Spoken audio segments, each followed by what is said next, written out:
Sejam bem-vindos ao nosso programa de hoje. O perdão só precisa de um instante. O ressentimento dura todos os dias. Eu ouvi esta frase pela boca de um personagem de um filme e achei muito interessante para a reflexão minha e de vocês talvez também. O termo ressentimento já diz tudo. Ressentir é sentir, é vivenciar um sentimento, todo ele, novamente. É ficar lembrando, remoendo e se corroendo por dentro com uma coisa que já passou e que já deveria ter desaparecido, ser descartado da nossa mente. Para tanto, basta o perdão, aquele gesto que, além de libertar o desafeto das cargas emocionais negativas, carregadas de energias malsãs que nós emitimos, libera principalmente a nós mesmos.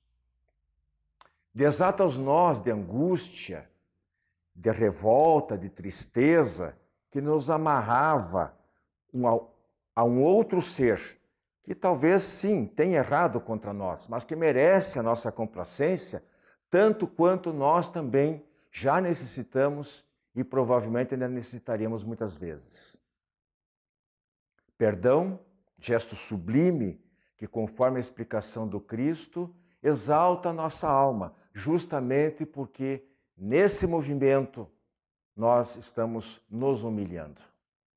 Nosso programa de hoje, além do tema livre falando sobre o perdão, nós temos o Espiritismo Responde, esclarecendo sobre os livros de autoajuda e ainda em As Razões dos Fatos, a história da morte, podemos assim chamar, de uma professora gaúcha que, abrindo mão dos tratamentos convencionais de um câncer, resolveu passar seus últimos dias em casa, em paz e feliz. Bom programa a todos vocês.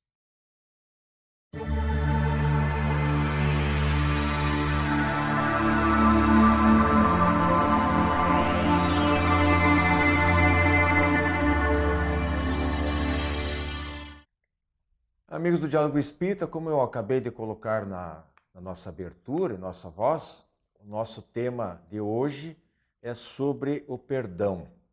Necessidade, características e benefícios do perdão. Nós vamos examinar aqui com o Joilson à minha direita, o Jean à minha esquerda. Eu gostaria de colocar para vocês inicialmente que o Evangelho segundo o Espiritismo consta sobre duas maneiras de exercitar o perdão. Uma, ali, sintetizando bem, né? Uma é aquela verdadeira, nobre, e aí que eu quero que vocês expliquem, e a outra é aquela que se faz com ostentação, olhando de cima para baixo, humilhando aquela pessoa, né? Às vezes o próprio tom de voz já mostra uma certa arrogância, eu te perdoo, como ele se colocando num grau de superioridade em relação àquele que ofendeu e que daí de repente necessita de um entendimento. Joilson, já não sei quem começa, especificamente sobre essas duas maneiras de perdão aí. Então, nós percebemos assim, a primeira, que é a verdadeira, realmente, verdadeiro perdão, é quando você não se sente ofendido praticamente. Quando a pessoa ela não se sente ofendida, esquece realmente e continua a sua vida com o outro, com a mesma amizade, sem problemas. É com humildade, com compreensão. Essa é a verdadeira maneira de perdoar. Já a segunda que o Evangelho coloca lá para nós, que é aquele perdão dos lábios, né? Então, na verdade, ela vai nos trazer várias formas de revide, né? Não é o perdão. Então, um deles é a condenação. A pessoa diz assim, perdoo, mas não quero vê-lo nunca mais. Ela está condenando o outro a nunca mais encontrar com ela. Então, quer dizer, isso não é perdão. Uma outra forma que revela é a pretensão. Perdoo, mas vou dizer-lhes umas verdades. Isso também. Quem somos nós, né, para dizer que somos os donos da verdade? Né? De que verdade nós estamos falando? Tem também uma outra situação que é o menosprezo. Perdoo, porque é um pobre coitado, sem eira nem beira, é um coitado, não perdoar ele porque é um coitado, né? E as pessoas falam assim, isso é um menosprezo, coloca uma posição superior, todo o orgulho que você tem, você traz ele e diz que está perdoando. Rancor, perdoo, mas não esqueço. E aí é uma outra questão, né? Poxa, será que perdoar e esquecer? Tem gente que diz que o perdoar é do coração. O esquecer é da memória.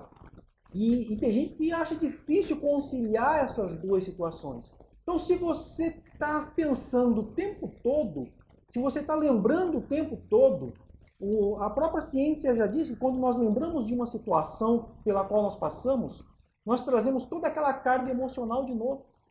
Então, será que eu estou realmente perdoando? Agora, a partir do momento que você esquece aquilo, que você deixa para lá, aí você não traz toda aquela carga emocional. Então, perdoar é esquecer. E, por fim, coloca assim, maldição. Né? A pessoa diz que perdoa, mas é uma forma de maldição. Porque ela diz assim, perdoo, porque Deus há de castigá-lo. A justiça dos homens é falha, mas a justiça divina não falha. Quantos de nós não usamos essas frases? Então, isso aí é uma forma de maldição. Ele se mostra como bonzinho e joga a responsabilidade para Deus, né? Para Deus. Deus que vai ter que executar, fazer o papel de vilão lá. Como se Deus fosse o carrasco particular dele. É verdade. Eu quero comentar sobre isso, linkar com essa classificação. Uma das características do perdão é que ele é libertador. Tem uma frase bem interessante que diz: perdoar é libertar um prisioneiro e descobrir que o prisioneiro era você mesmo. Então, no primeiro caso, o perdão verdadeiro, o perdão real, você se liberta de verdade da situação. E no segundo caso aí exposto, em que você fica torcendo para outra pessoa se dar mal, você só perdoa da boca para fora, você ainda está preso. Você não se libertou. Com certeza. Então, eu vou deixar para o Jean falar mais um pouquinho aqui. Nesse mesmo capítulo do Evangelho segundo o Espiritismo, item 5, tem a gente recorda-se, palavras de Jesus, né, dito de outra forma, quando Jesus recomenda que nós devemos nos reconciliar com os nossos desafetos, nossos inimigos, enquanto estamos a caminho com Ele. E aí o que eu quero colocar para vocês aqui é o seguinte: por que é tão importante a gente buscar essa reconciliação, na forma do perdão e tal, do entendimento com a pessoa enquanto estamos aqui encarnados, nós espíritas, espiritualistas, né, que acreditam? Se nós vamos depois nos reencontrar, possivelmente também, na vida espiritual e talvez numa próxima reencarnação, não é possível deixar isso para depois e botar uma pedra em cima do assunto, mas sem resolver esse assunto? Por que é importante ainda nessa vida? Para aproveitar a oportunidade que a gente está tendo. A nossa vida é muito pródiga em oportunidades. A providência divina coloca ali as pessoas certas, no momento certo ali na minha vida. E é para eu poder me acertar. Essa chance que eu estou tendo aqui na carne, ela é muito especial. Porque é o momento que eu esqueço das minhas vidas pregressas. Então, de repente, ali do meu lado tem uma pessoa que eu tenho uma desavença muito grande lá de trás. Mas através da bênção do esquecimento, eu consigo me acertar com essa pessoa. Então, é muito importante nós, na atual encarnação, nós começarmos a nos relacionar bem com todos, parando de postergar o nosso compromisso. A gente faz muito isso. Posterga. Eu não estou apto a perdoar hoje. Eu vou perdoar, sei lá, daqui 4, 5, se duvidar daqui 6 encarnações. Deixar o tempo passar, porque, né? Mas isso a pessoa está menosprezando a sua capacidade, porque com certeza ela tem muito potencial e se ela quiser, ela perdoa sim. A gente que precisa tirar o perdão das coisas inacessíveis, do patamar das coisas inacessíveis. O perdão é sim uma coisa acessível para nós hoje. Basta que nós queiramos fazê-lo. E tem ainda um outro detalhe, assim, eu colocaria assim, detalhes mais, assim, vamos dizer assim, práticos do que acontece. A própria espiritualidade nos esclarece que se você tiver alguma rusga com alguém para acertar, você não consegue avançar, né, no seu grau espiritual enquanto você não se acertar com aquela pessoa.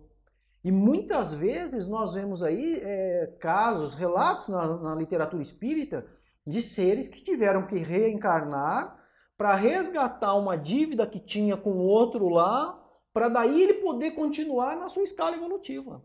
E ainda quando Jesus coloca assim, né, que a gente deve resgatar enquanto está com ele aqui, porque nós sabemos também que tem os casos de obsessão. Quantas pessoas que desencarnam ali por meio de uma desavença, um desafeto com alguém, e depois o que acontece? Ela se percebe do outro lado livre, quando passa aquele momento de perturbação após o desencarne, ela se percebe um espírito livre, com toda a sua potencialidade espiritual, e aí então ela passa a perturbar, ela se transforma no obsessor daquele que o prejudicou. Então, quanto antes você conseguir restabelecer a amizade ou buscar o perdão das ofensas, melhor será futuramente. E melhor para nós. A caminhada, como ele falou, é extremamente libertador, né? Sim. O Jean, eu sei que você colocou ali, mais ou menos, o teu pensamento, você organizou, no sentido de se falar exatamente aquilo que eu coloquei no título, necessidade, característica e benefício do perdão. Necessidade, não sei se quer acrescentar mais alguma coisa, senão você poderia, e característica também a gente já falou um pouquinho, né? O verdadeiro não. Você quer acrescentar mais alguma coisa nesses dois primeiros aspectos aí? Em relação, o Joilson comentou sobre ruminar. Ele não falou exatamente essa palavra. Eu tinha falado na abertura, falou na abertura? Não, eu falei em remoer. Remoer, é ruminar. Quem rumina é a vaca. A vaca, ela fica ali mastigando e mastigando, e a gente faz a mesma coisa. A coisa ruim aconteceu meses, anos, décadas, às vezes séculos atrás, e a gente sente aquilo pesar em nós como se tivesse acontecido agora de manhã. Porque a gente gosta de sentir aquele gostinho amargo e fica ali ruminando. Quem mais sofre? Tem gente que vive do ódio. Tem gente que diz que é alimentado pelo ódio. O único motivo da vida dele é um ódio, um desejo de vingança contra uma determinada pessoa. É o que o mantém vivo. Isso deve ser uma coisa extremamente triste, doentio, e faz um mal enorme para essa pessoa. Quando ele desencarnar, a situação dele com certeza vai ser muito pior do que aqui em vida, né? Essa pessoa, na verdade, é escrava do próprio ódio. Não é ela que se controla. Ela não tem o controle de si. Quem domina tudo é o ódio dela. E muitas vezes a gente até comenta nas próprias reuniões mediúnicas, né? Quando o espírito chega com esse ódio todo, e às vezes ele está ali há séculos tentando prejudicar o outro, aí você fala assim para ele, poxa, mas e a tua felicidade? Você pergunta para ele, e a tua felicidade? Você não vai buscar a tua felicidade? Você não acha que você merece ser feliz? E aí, às vezes, ele não sabe o que responde. E aí nós até falamos assim para ele, poxa, mas você está numa condição privilegiada, porque você está fora da matéria, você está liberto da matéria, você tem todo um universo para você explorar. E aí ele fica... Aí é que ele começa a pensar. Então, é por isso, a questão de você perdoar é isso, você esquece o outro e vai seguir sua vida e vai buscar ser feliz e deixa que o outro, as leis do Criador já se encarregam de... Sim, e uma característica ainda, complementando em relação ao perdão, quem que mais precisa do perdão? Somos nós. Todos precisamos. Né? Assim, ó, todos nós precisamos do perdão, mas quem mais precisa? Quem mais? É aquela pessoa que não merece o nosso perdão. É aquela que não faz nada para conquistar o nosso perdão. Essa é a pessoa que mais precisa dele. É a pessoa que está lá, às vezes, no fundo do poço. E a gente precisa daí perdoar e amar ela de verdade para ajudar. Porque o perdão, segundo Santa Teresa de Calcutá, é o presente mais belo que a gente pode dar para alguém. Pois é, agora a gente está falando aqui em teoria, né? E parece fácil, né? Para quem está falando, na hora que não tem, não se enfrenta, não se defronta com uma situação real. Porque, na verdade, todos nós temos as nossas suscetibilidades E quando alguém faz alguma coisa grave contra nós, e existem tantas coisas que acontecem, né? As pessoas são vítimas de violências inomináveis muitas vezes. Então, falar no perdão muitas vezes fácil, na prática é bem diferente. Então, qual é a fórmula que a gente pode encontrar? Porque eu havia até comentado aqui antes que o exercício do perdão é uma questão de sabedoria, justamente por esse aspecto de libertação, de que faz bem, acima de tudo, para a própria pessoa, né? Nós falamos aí em programas anteriores, até a nossa companheira Rose falou já mais de uma vez sobre estudos de universidades como a de Stanford, nos Estados Unidos, em que se provou que o perdão é muito bom para a saúde da pessoa, para aquele que perdoa. Mas como perdoar? Porque a pessoa tem o seu orgulho exaltado na hora que sofreu uma agressão e ela não vai espontaneamente, porque ela está doendo por dentro. Ela tem essa dificuldade. Não é muitas vezes um comportamento racional. Como atingir essa racionalidade? Eu perguntaria para vocês. Legal. Se a gente colocar instinto, razão e sentimento agora, quem age por instinto vai se vingar. É a lei do talião, olho por olho, dente por dente. A pessoa que age por instinto é isso. Quem é racional, quem pensa antes de agir, não vai se vingar. Esse é o primeiro passo que a gente deve dar. Não se vingar. E aí, na sequência, vem o sentimento. O sentimento é quando a gente aí começa a torcer para aquela pessoa que nos prejudicou se dar bem na vida. Então é o passo a passo, degrau a degrau, instinto, razão e sentimento. Isso que a gente deve encarar. Outro detalhe, assim, uma forma que eu percebo também, é você começar, é claro, como o Wilson comentou, todos nós ainda temos um nível, um grau de orgulho muito grande, que nós guardamos ainda, que nós não conseguimos trabalhar. Então, você começa pelas pequenas coisas. Pequeninas coisas. Você começa perdoando, começa esquecendo e assim vai exercitando. Você ler sobre o perdão, buscar a leitura, os estudos da própria doutrina espírita, vários livros, várias literaturas que falam sobre o perdão. Porque, se eu não me engano, acho que é André Luiz que fala que nós somos animais condicionados. Que nós temos que aprendermos, e Joana de Ângeles também, né, que é a mentora espiritual do Divaldo Franco, ela fala que nós temos que aprender a nos condicionarmos com coisas boas. Então, a partir do momento que você começa a ter uma leitura edificante, a buscar a leitura que fala a respeito do perdão, a pensar, como você colocou aqui, né, Jean, a questão da razão, utilizar a razão, a pensar a respeito do perdão, você vai se condicionando para que na hora que a coisa acontecer com você, você não haja por instinto. Porque você já se condicionou pelo pensamento, você já se condicionou pela leitura, pela reflexão, pela meditação. E compreendeu, acho que passa também, né, Wilson, Jean, pela compreensão da natureza do ser humano. Se ela sabe, se ela fizer um exame de consciência, dificilmente alguém numa idade madura pode olhar para o seu passado e dizer: eu nunca errei, nunca precisei de ser desculpado por ninguém. Todos nós temos as nossas quedas, as nossas ofensas mais graves ou menos graves.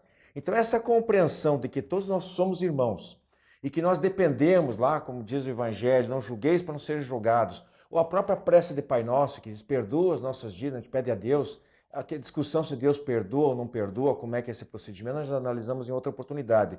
Mas a gente pede, é uma maneira de nós demonstrarmos boa vontade, né? De estarmos perdoando aos outros, para que também a gente mereça ser perdoado, talvez não necessariamente por Deus, mas pelos nossos próprios companheiros de jornada, aqueles que estão a caminho conosco, como Jesus nos falava. Então é muito importante que a gente entenda que as pessoas são fracas, são carentes de compreensão, de tolerância, os outros, e nós também já fomos e no futuro também necessitaremos. Nosso tempinho está esgotado, né? Mas fica aí para a nossa meditação. É preciso ser um pouquinho mais compreensivo, mais tolerante para conosco mesmos, inclusive. Ok? Aí segue o nosso programa com os demais quadros.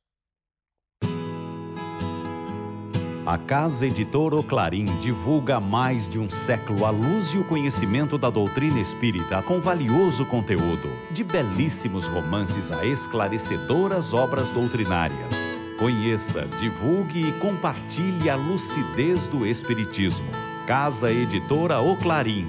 Acesse www.oclarim.com.br.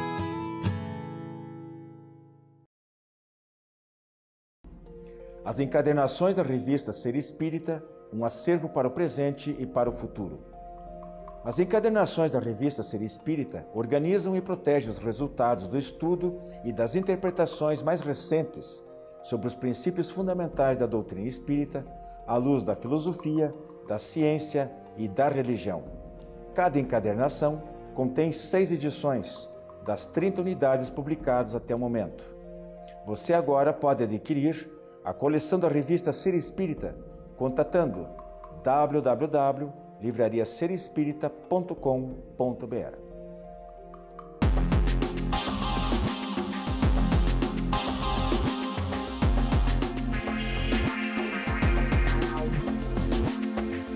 Prezados amigos, hoje no quadro O Espiritismo Responde, nos enviaram a seguinte questão.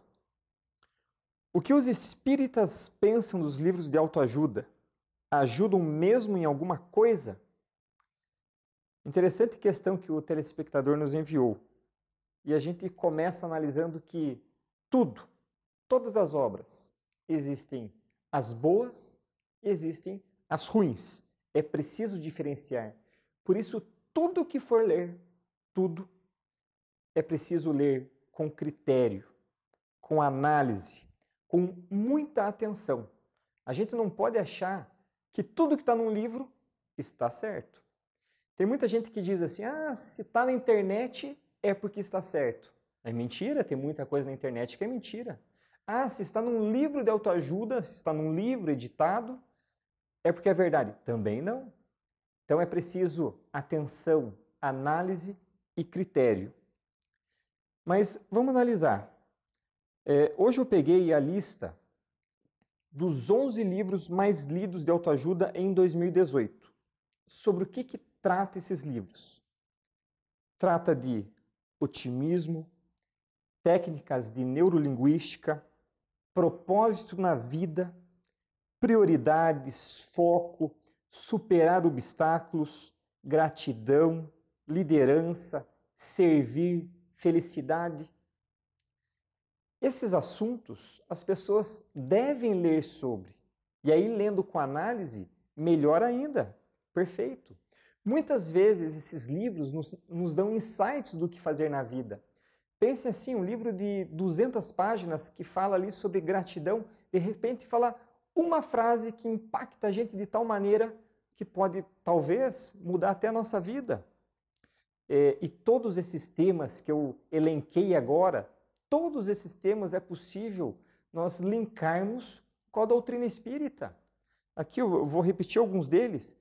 Propósito de vida, prioridades, o que eu priorizo hoje na minha vida, se são coisas materiais, coisas espirituais, superação de obstáculos, eu vencer as adversidades da vida, servir as outras pessoas, felicidade. Tudo isso a gente linka com a doutrina espírita e linka ainda com o Evangelho de Jesus. Só que é preciso ver coerência.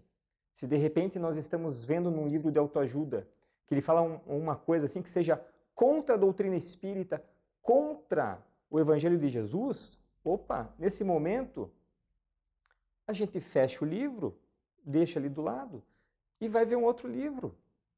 Se não tem aquilo que a gente procura no livro, a gente vai para outro. Então, análise, critério, atenção e não acreditar cegamente em tudo que se lê. Um ponto importantíssimo é não adianta nada a leitura sem a prática. Se o determinado livro de autoajuda me diz certa coisa, para eu mudar minha vida, é preciso agir no meu dia a dia. Assim como não adianta eu consultar com os psicoterapeutas mais famosos do mundo. E aí eu não coloco em prática no dia a dia. Essa consulta que eu fiz não adiantou nada. Então, ler, mas também agir. Aí sim o livro de autoajuda pode fazer a diferença na minha vida. E para a gente concluir agora a questão, não existe livro de autoajuda melhor do que o Evangelho de Jesus. Se nós pegarmos todos os seus ensinamentos, tudo que está na Boa Nova, no Evangelho, só isso já é capaz de modificar a nossa vida para uma muito melhor. Continue enviando suas questões para adepr@adepr.org.br e muita paz a todos.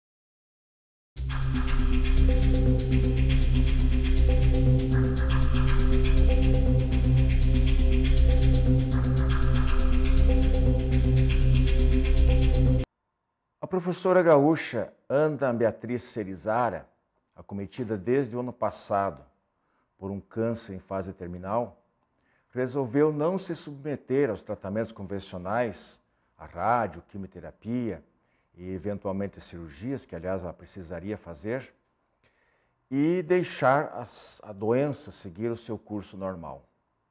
Na ocasião, ela declarou em uma revista: "A decisão de abrir mão da cirurgia me deu calma, estou pronta para morrer. Não estou desistindo, apenas não quero ficar viva a qualquer custo." Um vídeo feito nessa entrevista foi parar no Facebook e teve 19,6 milhões de visualizações. Faleceu no dia 24 de março, aos 61 anos de idade. Sucumbiu à anemia, porque ela não sentia dores. "Que morte maravilhosa", disse ela. "Estou mais viva do que nunca", disse aos repórteres apenas 6 dias antes do falecimento. Segundo a geriatra que cuidou dela até os últimos instantes, os tratamentos que poderiam ser oferecidos a ela para a doença, contornar, diminuir, não permitiriam a qualidade de vida que ela usufruiu até o final. Este caso raro nos remete à necessidade da chamada educação para a morte, que nós já desenvolvemos aqui em nosso programa em outras oportunidades. Pensar na finitude da vida material, falar da passagem para o outro lado da vida com V maiúsculo, preparar-se para ela, não caracteriza um comportamento mórbido como muita gente pode pensar. Pelo contrário, demonstra maturidade espiritual. É claro que para algumas pessoas, principalmente mais jovens, é mais difícil falar sobre o assunto. Mas elas, ao menos, deveriam ser convidadas, serem expostas ao assunto para poder, aos poucos, se familiarizar com esse problema. Ao estudar o Espiritismo, essas ideias passam a integrar a nossa personalidade naturalmente, aos poucos. Se a ideia da morte não for rejeitada, não for vista como uma coisa assustadora, se estivermos familiarizados com o futuro que nos espera, do outro lado, num determinado momento qualquer, nós vamos acabar pensando sobre alguns assuntos pertinentes a essa área. Como, por exemplo, se nós vamos pretender passar nossos últimos dias no hospital ou em casa, sobre a despedida dos nossos familiares e dos nossos amigos, sobre a possibilidade de fazer a doação de órgãos para transplantes, a situação da cremação, o destino dos nossos restos mortais, etc. Portanto, não tenhamos medo de encarar a morte. Ela não é o fim. É transição, é recomeço, é renovação, é continuidade. Até a próxima semana. A editora espírita O Clarim é uma das mais antigas do país, com cerca de 200 de publicações de primeiríssima qualidade. Um de seus últimos lançamentos é o romance O Eterno Caminho do Bem, do espírito Caibar Schutel, psicografado por Sérgio V. Grande. Conta a saga de um benfeitor espírita que alterou o panorama de muitas vidas, dentre elas a da jovem Eleonor. Eugênio é o desbravador dos campos escuros do materialismo e do preconceito religioso. Pedidos pelo e-mail oclarim@oclarim.com.br ou telefone 16 3382 1066.